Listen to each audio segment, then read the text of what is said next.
Elena Manuel Anisheta Esperanza, Mar Reynaldo Dario, Tony Hapon sa second floor ng SILP MPC Building. Para naman po sa Zoom or via Zoom tuwing Sabado o sa araw na maaari kayong makadalo. Para sa karagdagang impormasyon, bisitahin ang bulletin board o Facebook page ng kooperatiba. Maraming salamat po.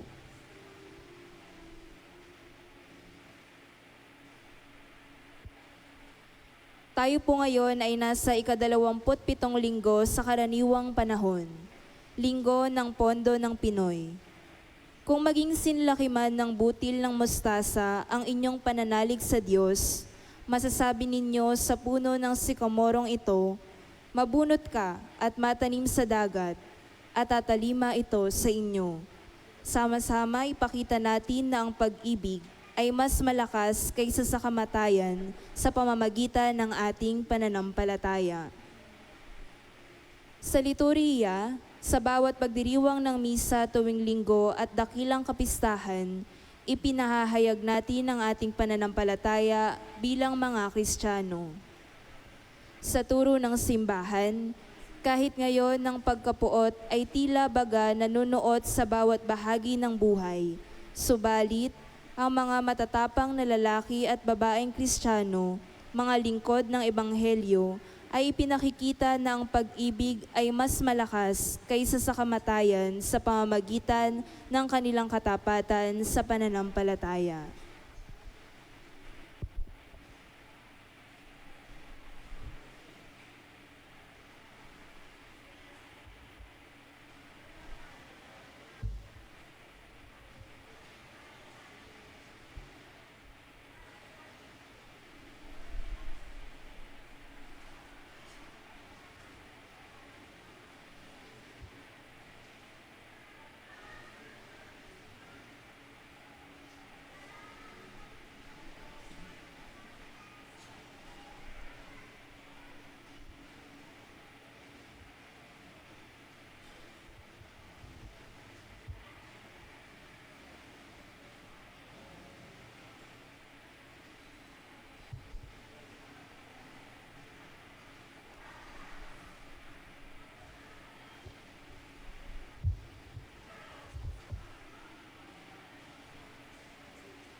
Isama rin po natin sa ating panalangin ng pasasalamat ng Gallardo family, Ramos family, sa Timbre family, Roy Gatbunton, Charles Raven Gatbunton, Meng Kabangbang and family, Gumban family, Supan family at Fusin family.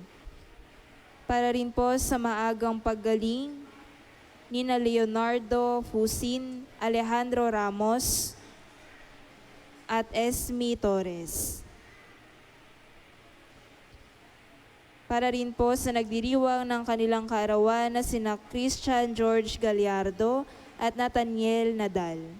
Gayon din po sa kapayapaan ng kaluluwa ng ating mga kapatid na yumao na sina Maria Nelly, Felia, Felisa, Aurora, Armando, Olwen, Karing, Enzo, Marcelino, Zenaida Conrado, Elizalde, Eldilisa, Edmundo, Liberio, Esther, Eugenia Andres Sr., Erlinda, Bernadette, Catherine, Joseph, Jimmy Alejandro Sr., Elvira, James Perry, Cerila, Fernando, Victor, Jaime, Merlin, Eduardo, Emerson, Hernani, Ludevina, Alfredo, Leona, Amado, Soledad, Nenita, Antonio, Aurora, Bonifacia, Santiago, Carolina, Lito, Jennifer, Francis Sr., Rosita, Rodney, Toming, Jose Elmo, Remedio, Jovita Milagrosa, Pedro, Godencio, Felicidad, Mariquita, Gonzalo, Nelia, Orlan Sr., Jaime, Elizabeth, Delfin, Maria Rhea, Dominic, Liza, Teodora, Bonifacio, Evangeline, Liza, Felipe, Jofel, Fernando Sr. at ang lahat ng mga kaluluwa sa purgatorio.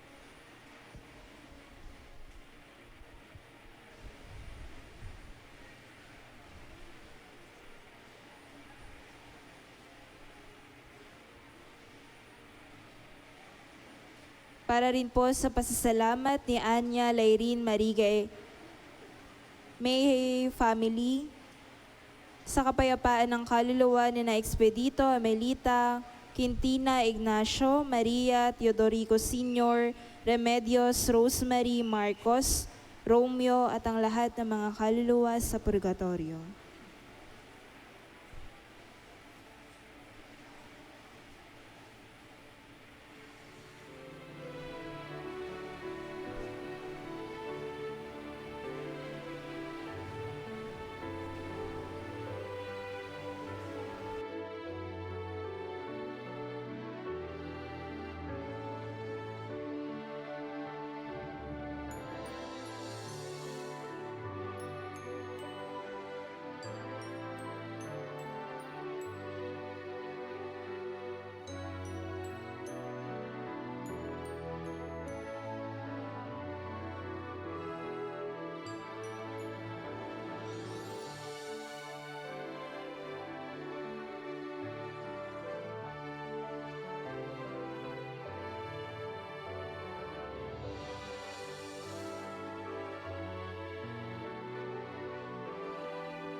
at naaw.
Sa ngalan ng Ama at ng Anak at ng Espiritu Santo. Amen. Sumainyo ang Panginoon. At sumaiyo rin. Mga kapatid, halina't ipanalangin ang isa't isa upang tayo magkaroon ng puso na may kababaan ng loob.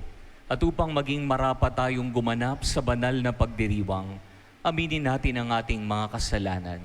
Inaamin ko. Sa makapangyarihang Diyos at sa inyo mga kapatid, na lubha akong nagkasala sa isip, sa salita at sa gawa, at sa aking pagkukulang. Kaya isinasamo ko sa mahal na Birheng Maria, sa lahat ng mga anghel at mga banal, at sa inyo mga kapatid, na ako'y panalangin sa Panginoong ating Diyos. Kaawaan tayo ng makapangyarihang Diyos, patawarin tayo sa ating mga kasalanan, at patnubayan tayo sa buhay na walang hanggan. Amen.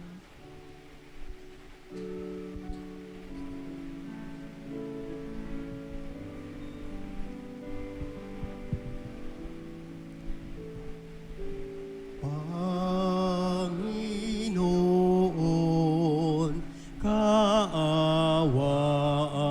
mo kami.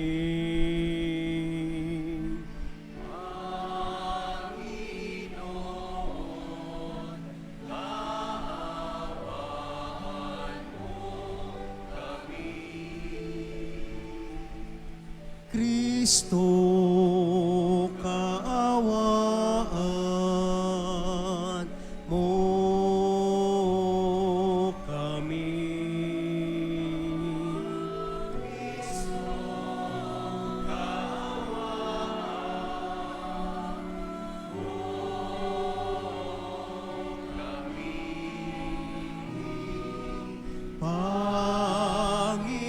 Panginoon, kaawaan mo kami. Panginoon, kaawaan mo kami. Awitin natin ang papuri sa Diyos.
mag-aalis ng mga kasalanan ng sanlibutan. Maawa ka sa amin.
Manalangin tayo. Ama naming makapangyarihan, ang iyong dakilang pagkamaawain ay nangingibabaw sa aming ginagawang kabutihan at idinadaing ng mga kahilingan. Ang kagandahang loob mo sa amin ay gawin mong mag-umapaw upang ang kasalanang ipinangangambang ihingi ng kapatawaran ng budhi naming takot na ikaw ay lapitan ay iyong patawarin ng lubusan, at ang ipinag-aalangan naming hilingin sa pagdarasal ay iyong pagbigyang aming makamtan sa pamamagitan ni Jesucristo, kasama ng Espiritu Santo magpa sa walang hanggan. Amen. Pakinggan po natin ang pagpapahayag ng salita ng Diyos. Sa unang pagbasa, ipinahayag ng Panginoon na ang kanyang mga salita ay magaganap kahit ito ay magtagal, at ang mga matuwid ay mabubuhay sa kanilang katapatan. Ang salita ng Diyos mula sa aklat ni Propeta Habakuk. Panginoon, hanggang kailan ako daraing sa iyo at di mo diringgin? Hanggang kailan mo babayaang mamayani ang karahasan? Bakit ang ipinakikita mo sa akin ay pawang kasamaan at kahirapan? Sa magkabi-kabilay nagaganap ang pagwasak at ang karahasan.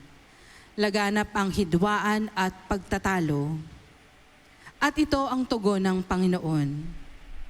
Isulat mo ang pangitain. Isulat mong malinaw sa mga tapyas ng bato upang madaling mabasa at ibalita sa lahat. Sapagkat hindi pa dumarating ang takdang panahon upang maganap ang pangitain. Mabilis na dumarating ang wakas, hindi ito maliliban. Ngunit tiyak na magaganap kung ito may nagtatagal. Masdan mo, ang hambog ay mabibigo sa kanyang kapalaluan, ngunit ang matuwid ay mabubuhay sa kanyang katapatan. Ang salita ng Diyos. Salamat sa Diyos.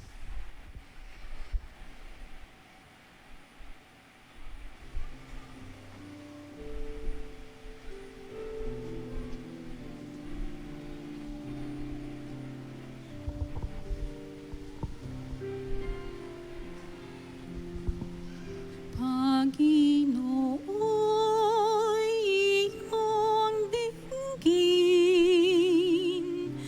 huwag niyo siya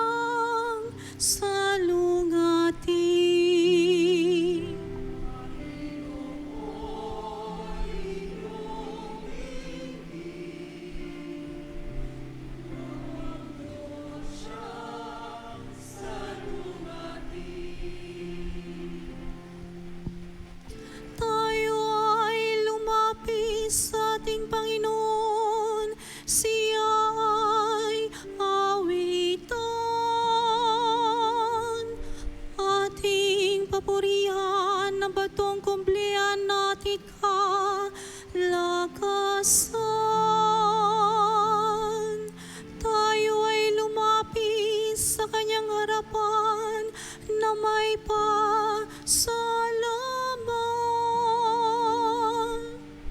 Siya ay purihin ng mga awiting may tuwa at galang.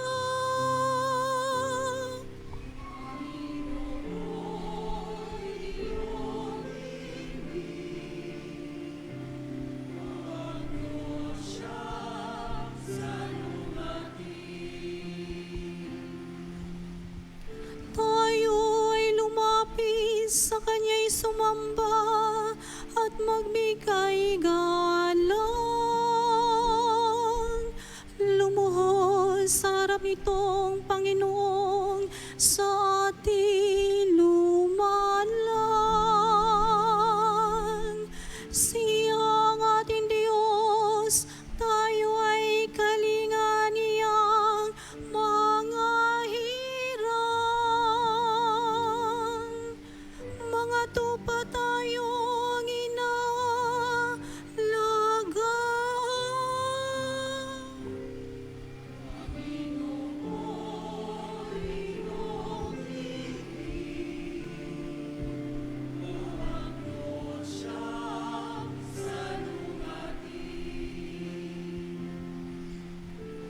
Ang kanyang salita ay ating pakinggan. Iyan inyong puso'y huwag patigasin, tulad ng ginawa ng inyong magulang nang nasa Meriba sa ilang ng masa. Ako ay tinuksod, doon ay sinubok ng inyong magulang. Bagamat nakita ang aking ginawang, silang nakinabang.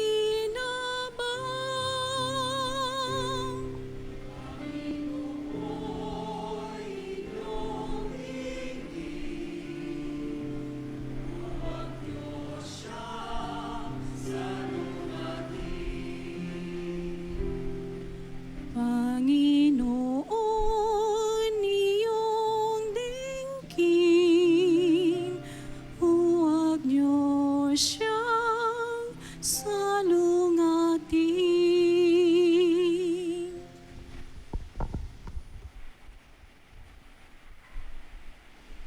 Sa ikalawang pagbasa, hinihimok ni Apostol San Pablo si Timoteo na tulad niya na nakabilanggo dahil sa Panginoon, maging masigasig din ito sa tungkuling tinanggap sa Panginoon. Ang salita ng Diyos mula sa ikalawang sulat ni Apostol San Pablo kay Timoteo. Pinakamamahal ko, ipinaalala ko sa iyo na maging masigasig ka sa pagtupad sa tungkuling tinanggap mo sa Diyos, nang ipatong ko ang aking mga kamay sa ulo mo. Sapagkat hindi espiritu ng kaduwagan ang ibinigay sa atin ng Diyos, kundi espiritu ng kapangyarihan, pag-ibig at pagpipigil sa sarili. Kaya't huwag mong ikahihiya ang pagpapatotoo tungkol sa Panginoon o sa aking pagkabilanggo dahil sa Kanya. Sa halip, makihati ka sa kahirapan dahil sa mabuting balita. Gawin mong batayan ang mga aral na itinuro ko sa iyo. Yamang ang mga ito'y pawang katotohanan. Manatili ka sa pananampalataya at sa pag-ibig na tinanggap natin sa pakikipag-isa kay Kristo Jesus. Sa tulong ng Espiritu Santong nananahan sa atin, ingatan mo ang lahat ng ipinagkatiwala sa iyo. Ang salita ng Diyos. Salamat sa Diyos.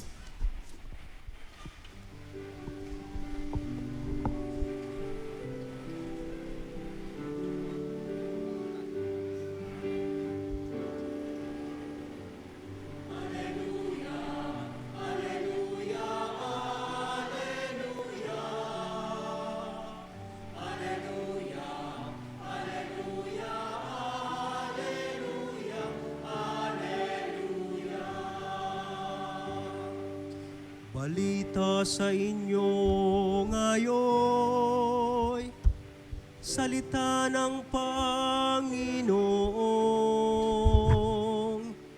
iral habang panahon.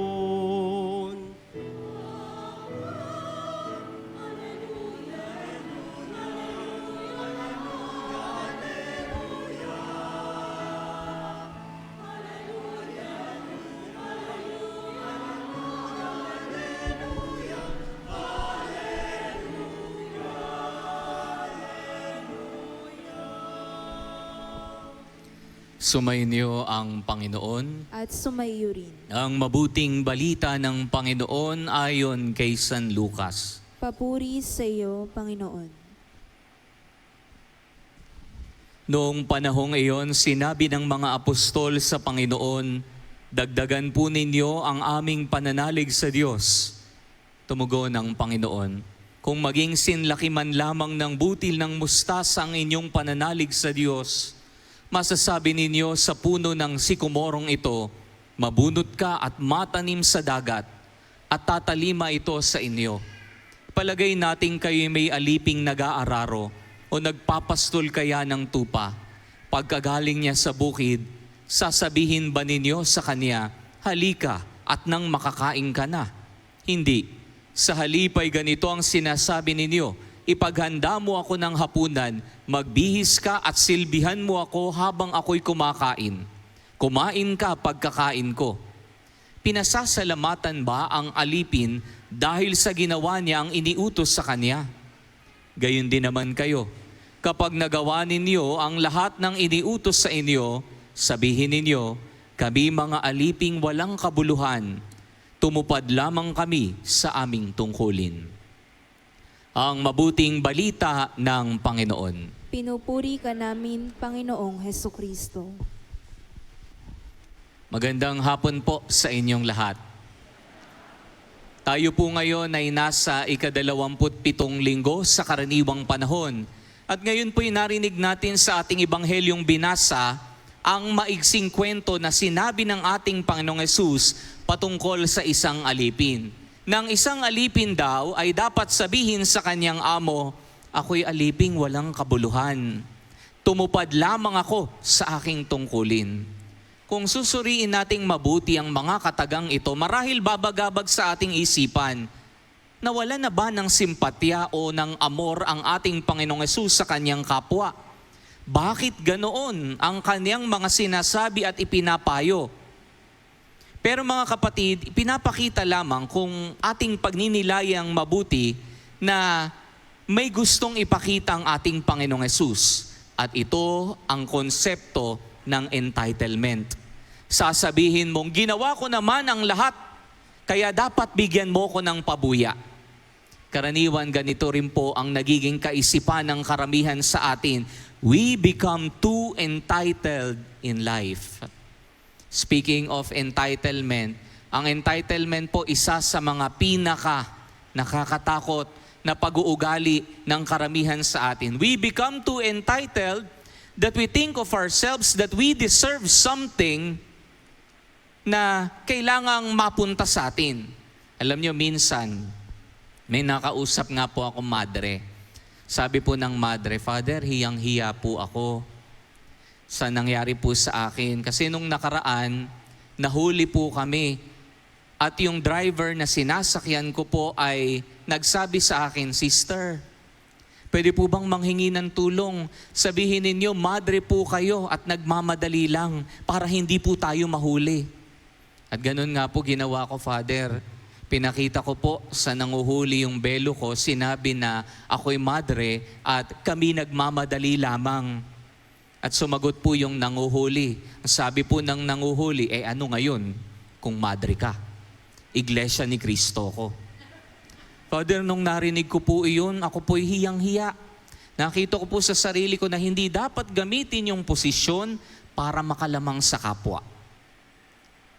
Magandang makita din po natin ito, mga minamahal na kapatid, na oo, meron tayong posisyon, may katungkulan tayo, o kaya'y may yaman tayo na inuubos, pero sana huwag nating makikita na entitled tayo sa mga biyayang ito. Sapagkat ang lahat ng ating dinadanas ay galing sa Diyos. Ang salita pong entitlement ayon sa definisyon ay it is believing to be deserving of privileges or special treatment. Ng isang taong entitled, nakikita niya sa kanyang sarili, meron siyang feeling na deserving siya sa lahat ng bagay. Ganito din po sa ating pananampalataya, sa ating pagdadasal kung minsan karamihan po sa atin isusumbat sa Panginoon. Panginoon, nagdadasal naman ako palagi. Panginoon, nagsisimba naman ako. Panginoon, sumusunod naman ako sa iyo. Ibigay mo sa akin ang kahilingan ko. Nakaraniwan, ito po yung problema. We become too entitled in life. Na ito po yung tinatanggal sa ating kaisipan ng ating Panginoong Hesus ngayong narinig natin sa ating Ebanghelyo. Tinuturuan po tayo sa Ebanghelyo na sana ating bigkasin, Panginoon, hindi po ako karapat-dapat. Panginoon, ako po'y nagpapakumbaba sapagkat nakikita ko sa harap mo, ako'y walang-wala dahil sa iyo galing lahat ng biyaya. Makita sana natin ang ating buhay. Ang lahat ng ating nararanasan, kayamanan, kasikatan, mga ari-arian, ang lahat galing sa Diyos. At wala tayong dapat ipagmayabang sa Kanya. Nababanggit nga sa Biblia, yung kwento ng ating Panginoong Hesus, nilecturan niya yung kanyang mga alagad minsan.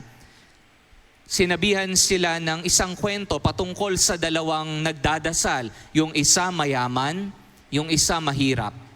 Yung una, ang laman ng dasal ng mayaman, Panginoon, ako po'y laging sumusunod sa iyo. Lagi din akong nagbibigay ng alay, hindi tulad ng iba dyan. Na para bagang nagpaparinig siya. Pero yung pangalawang nagdasal, yung taong mahirap, ang laman ng kanyang dasal, Panginoon, ako po'y hindi karapat-dapat. Ako po'y makasalanan. Hindi po ako makatingin sa iyo. Patawad po, sapagkat puno ako ng pagkakasala. At kinausap ng ating Panginoong Hesus yung kanyang mga alagad. Ang sabi ni Hesus, ngayon, sa tingin ninyo, sino sa kanila ang mas kinalulugdan ng Diyos? Ang sagot po, yung pangalawa. Yung taong nakita ang kanyang mga pagkukulang. Yung taong hindi naging mayabang. At ito po yung pinapakita sa atin ng ating Panginoong Hesus ngayong araw na ito. Sana tayo rin magkaroon ng puso na mapagpakumbaba. At makita rin sana natin na sa harapan ng Diyos, tayo po'y pantay-pantay. Huwag tayong magmayabang. Kung tumatamasa ka man ng abot-abot na yaman, sasabihin mo, kesyo, pinagsikapan mo yan, kesyo, may karapatan ka naman sa yamang iyan sapagkat pinagtrabahuhan mo yan, dugot pawis ang inialay mo diyan, yung posisyon na dinadanas mo ay deserve mo. Pero sana makita natin, mga minamahal na kapatid, tandaan natin palagi, ang mga biyaya ay laging galing sa Diyos. Ang mga biyaya hindi galing sa atin, bagkus ito'y galing sa Diyos. Na sana matutuhan nating makita sa ating mga sarili na sa Diyos lahat ng ito. At sana maging mababa ang ating kalooban. Ang tanong, nakikita nga ba natin ito sa ating sarili? Atin pong pagnilayan ito sa pagpapatuloy ng ating banal na pagdiriwang. Amen. Tatayo ang lahat. Pahayag natin ang sumasampalataya. Sumasampalataya ako. Sa Diyos amang makapangyarihan sa lahat, na may gawa ng langit at lupa. Sumasampalataya naman ako kay Jesucristo, iisang anak ng Diyos, Panginoon nating lahat. Nagkatawang tao siya, lalang ng Espiritu Santo, pinanganak ni Santa Mariang Birhen, pinagpakasakit ni Poncio Pilato, ipinako sa krus, namatay inilibing, nanaog sa kinaroroonan ng mga yumao. Nang may 3 araw na buhay na maguli, umakyat sa langit, naluklok sa kanan ng Diyos amang makapangyarihan sa lahat. Doon magmumula paririto at hukom sa nangabubuhay at nangamatay na tao. Sumasampalataya naman ako sa Diyos Espiritu Santo, sa banal na simbahang katolika, sa kasamahan ng mga banal, sa kapatawaran ng mga kasalanan, sa pagkabuhay na maguli na nangamatay na tao, at sa buhay na walang hanggan. Amen. Mga kapatid, manalangin tayo sa Amang Maawain para sa isang pananampalatayang na isa sa buhay. Ating pong sambitin, Panginoon, dinggin ang aming pagsamo. Panginoon, dinggin ang aming pagsamo. Para sa banal na simbahan, upang bunga ng pananalig sa Diyos, manindigan siya sa katotohanan at katarungan. Manalangin tayo sa Panginoon. Panginoon, dinggin ang aming pagsamo. Para sa mga nasa pamahalaan, upang isulong nila ang tapat at mapagmalasakit na paglilingkod. Manalangin tayo sa Panginoon. Panginoon, dinggin ang aming pagsamo. Para sa mga namamanginoon sa pera, kapangyarihan at mapagsamantalang ugnayan upang gisingin sila ng Diyos sa kanilang maling paniniwala. Manalangin tayo sa Panginoon. Panginoon, dinggin ang aming pagsamo. Para sa ating mga nagsasalo sa banal na piging, upang magtulak ito sa pakikisangkot sa pagsawata sa korupsyon sa ating lipunan. Manalangin tayo sa Panginoon. Panginoon, dinggin ang aming pagsamo. Para sa mga kapatid nating yumao, upang silang namuhay ayon sa pananampalataya, ay magkamit ng buhay na walang hanggan. Manalangin tayo sa Panginoon. Panginoon, dinggin ang aming pagsamo. Amang mapagmahal, dinggin ang aming panalangin may pananampalataya. Tulungan mong matupad namin bilang mga aliping walang kabuluhan ang aming tungkulin sa pamamagitan ni Jesucristong aming Panginoon, ngayon at magpa sa walang hanggan. Amen.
Manalangin kayo mga kapatid upang ang paghahain nati kalugdan ng Diyos sa makapangyarihan.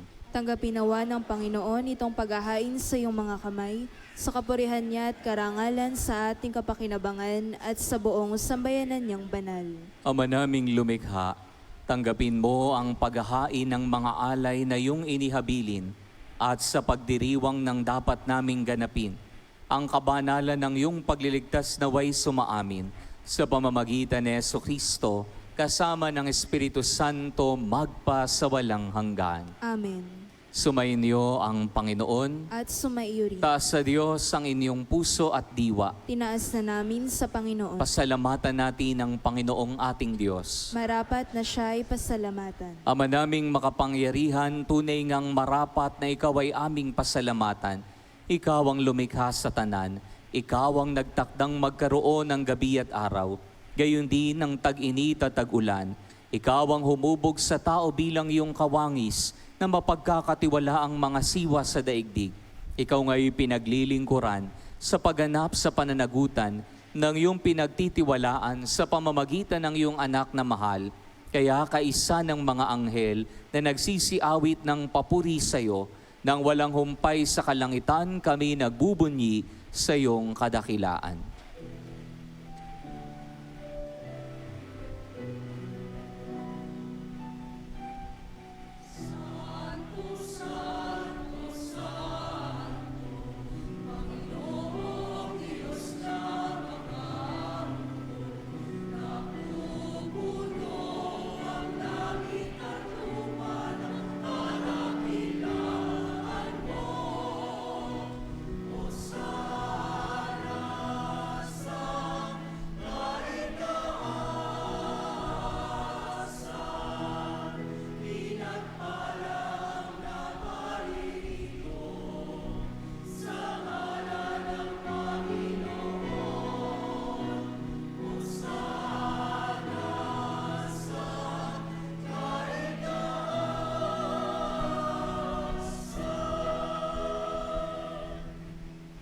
Ama naming banal, ikaw ang bukal ng tanang kabanalan.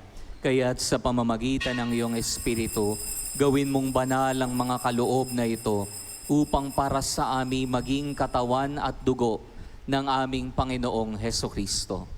Bago niya pinagtiis ang kusang loob na maging handog, hinawakan niya ang tinapay, pinasalamatan kanya, pinaghati-hati niya iyon, iniabot sa kanyang mga alagad at sinabi, "Tanggapin ninyong lahat ito at kanin. Ito ang aking katawan na ihahandog para sa inyo."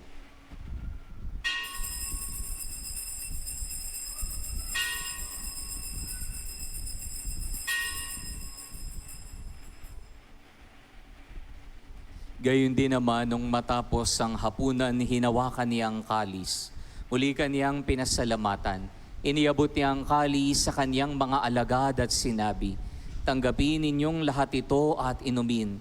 Ito ang kalis ng aking dugo, ng bago at walang hanggang tipan. Ang aking dugo na ibubuhos para sa inyo at para sa lahat, sa ikapagpapatawad ng mga kasalanan. Gawin ninyo ito sa pag-alaala sa akin."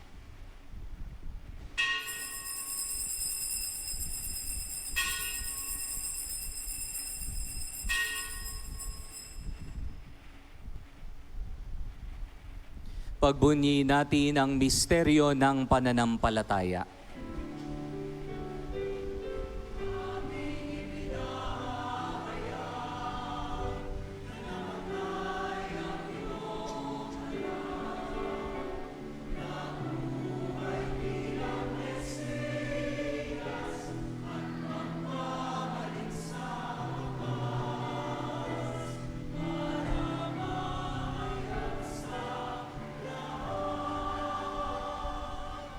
Ama, ginagawa namin ngayon ang pag-alaala sa pagkamatay at muling pagkabuhay ng iyong anak. Kaya tinialay namin sa iyo ang tinapay na nagbibigay buhay at ang kalis na nagkakaloob ng kaligtasan. Kami nagpapasalamat dahil kami iyong minarapat na tumayo sa harap mo para maglingkod sa iyo. Sinasamo namin kaming magsalo-salo sa katawan at dugo ni Kristo ay mabuklod sa pagkakaisa sa pamamagitan ng Espiritu Santo. Ama, lingapin mo ang iyong simbahang laganap sa buong daigdig. Puspusin mo kami sa pag-ibig, kaisa ni Leon na aming Papa, ni Dennis na aming Obispo at ng Tanang Kaparian. Alalahanin mo rin ang mga kapatid naming nahimlay nang may pag-asang sila'y muling mabubuhay, gayon din ang lahat ng mga pumanaw. Kaawan mo sila at patuloyin sa iyong kaliwanagan. Kaawan mo at paging dapating kaming lahat na makasalo sa iyong buhay na walang wakas. Kaisa ng mahal na Birheng Maria na Ina ng Diyos, ang kaniyang kabiyak ng puso si San Jose, kaisa ng mga apostol at lahat ng mga banal na namuhay dito sa daigdig ng kalugod-lugod sa iyo, may pagdiwang nawa namin ang pagpupuri sa ikararangal mo sa pamamagitan ng iyong anak na aming Panginoong Heso Kristo. Sa pamamagitan ni Kristo, kasama niya at sa Kanya, ang lahat ng parangal at papuri ay sa iyo, Diyos amang makapangyarihan, kasama ng Espiritu Santo magpa sa walang hanggan.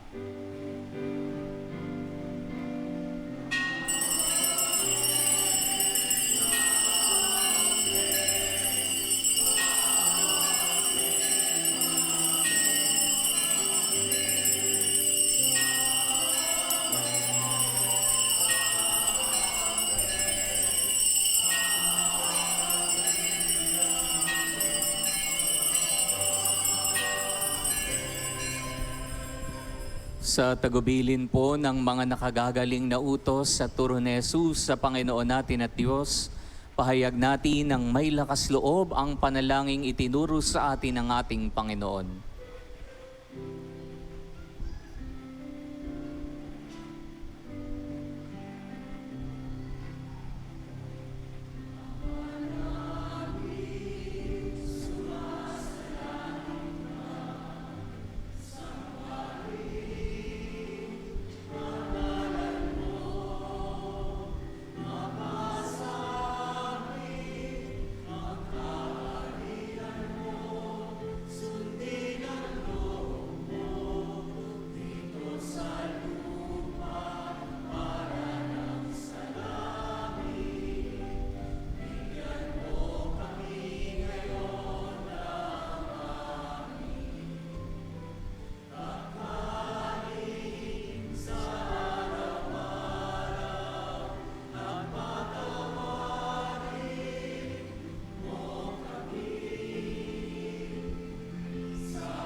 Nihiling naming kami iadya sa lahat ng masama, pagkalooban ng kapayapaan araw-araw, iligtas sa kasalanan at ilayo sa lahat ng kapahamakan, samantalang aming pinananabikan ang dakilang araw ng pagpapahayag ng tagapagligtas naming si Jesu Kristo.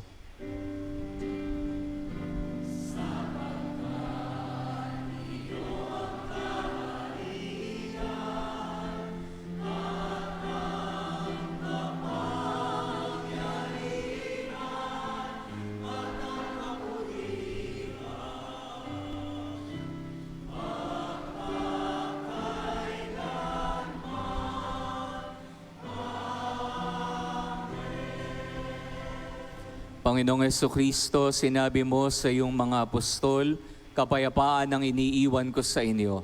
Ang aking kapayapaan ang ibinibigay ko sa inyo. Tunghayan mo ang aming pananampalataya at huwag ang aming mga pagkakasala. Pagkalooban mo kami ng kapayapaan at pagkakaisa ayon sa iyong kalooban, kasama ng Espiritu Santo magpa sa walang hanggan. Amen. Ang kapayapaan ng Panginoon ay laging sumainyo. At sumaiyo rin. Magbigayan nawa kayo ng kapayapaan sa isa't isa. Peace be with you.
Mga kapatid, ito ang kordero ng Diyos.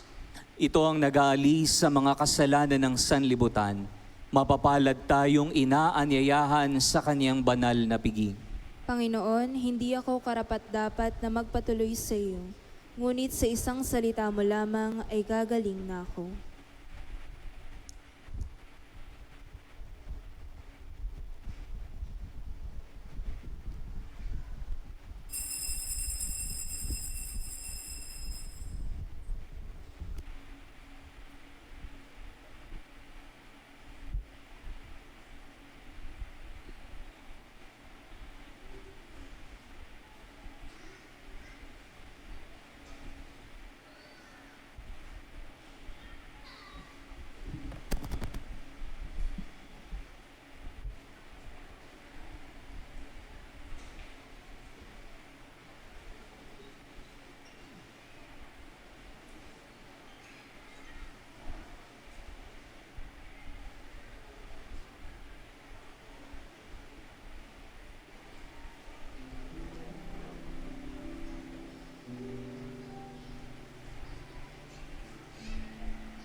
Sukang umibig,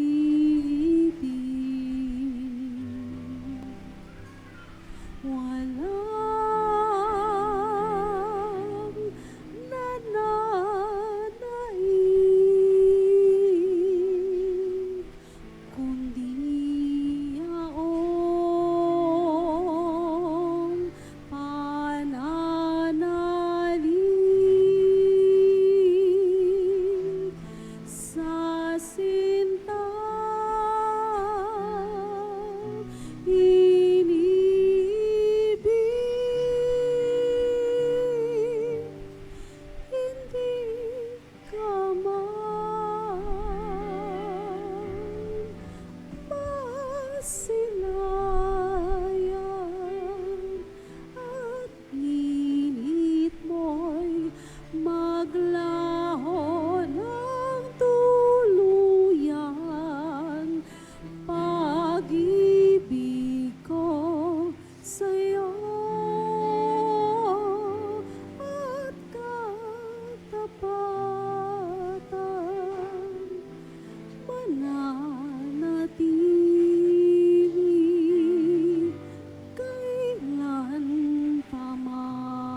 Panalangin kay San Isidro Labrador.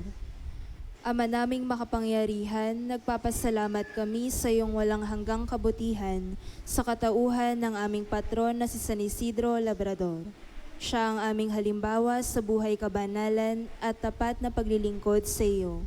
Matularan nawa namin ng kanyang pagiging matiyaga upang kami ay makaganap sa aming mga tungkulin ng may katapatan, kasipagan at pagmamahal. Siyang nagpatunay na ang pagsisikap na may kalakip na pananampalataya ay magdudulot ng kabanalan. Ama naming mapagmahal, itinataas namin sa iyo ang aming pamayanan at parokya na aming pinaaampon sa pamamatnubay at pagkalinga ng aming patron na si San Isidro Labrador. Nawa ito ay mabuklod sa diwa ng pagtutulungan at pagmamalasakit sa bawat isa. Magkaroon din nawa kami ng maalab at dalisay na pagmamahal sa banal na misa upang kami ay mahubog sa buhay kabanalan para sa ikadadakila ng iyong ngalan. Sa tulong ng iyong biyaya at sa panalangin ng aming patron na si San Isidro Labrador, nakikiusap kami na pagkalooban mo ng taimtim na pag-ibig sa iyo upang patuloy kami na magsikap na isabuhay ang aral ng aming pananampalataya ng may malinis na kalooban at matiwasay na pamumuhay sa araw-araw. Hiniling namin ito sa ngalan ni Jesucristo na nabubuhay at nagahari kasama mo at ng Espiritu Santo magpa sa walang hanggan. Amen. San Isidro Labrador, panalangin mo kami. Magsiupo po ang lahat. Tayo po ay mayroong second collection para sa Nazareth Home for Children, Bustos, Bulacan. Ang second collection po na ito ay para sa pangangailangan ng mga bata sa ampunan. Maraming salamat po.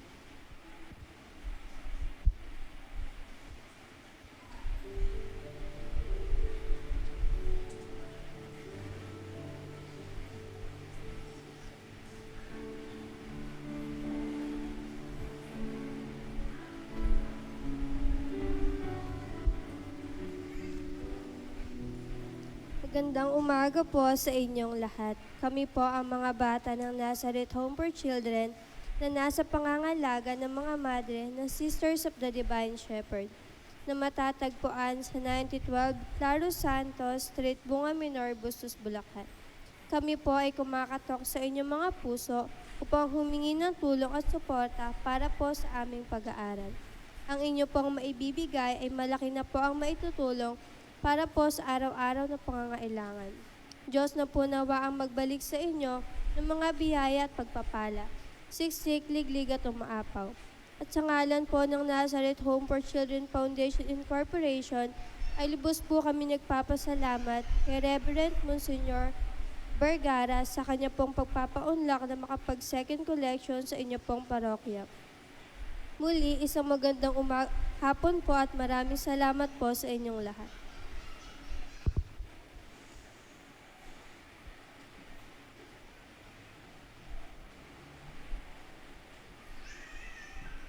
Tatayo ang lahat. Manalangin tayo. Ama naming mapagmahal, ipagkaloob mong sa pagsasalo namin sa pagkait inuming banal, kami ay maging katawan ni Kristo na aming pinakinabangan sa pamamagitan niya, kasama ng Espiritu Santo magpa sa walang hanggan. Amen. Sumainyo ang Panginoon At sumaiyo. at pagpalain nawa kayo ng makapangyarihang Diyos, Ama at Anak at ng Espiritu Santo. Amen. Tapos ang ating pagdiriwang, humayo kayo sa kapayapaan ni Jesucristo. Salamat sa Diyos. Purihin natin ang Panginoon.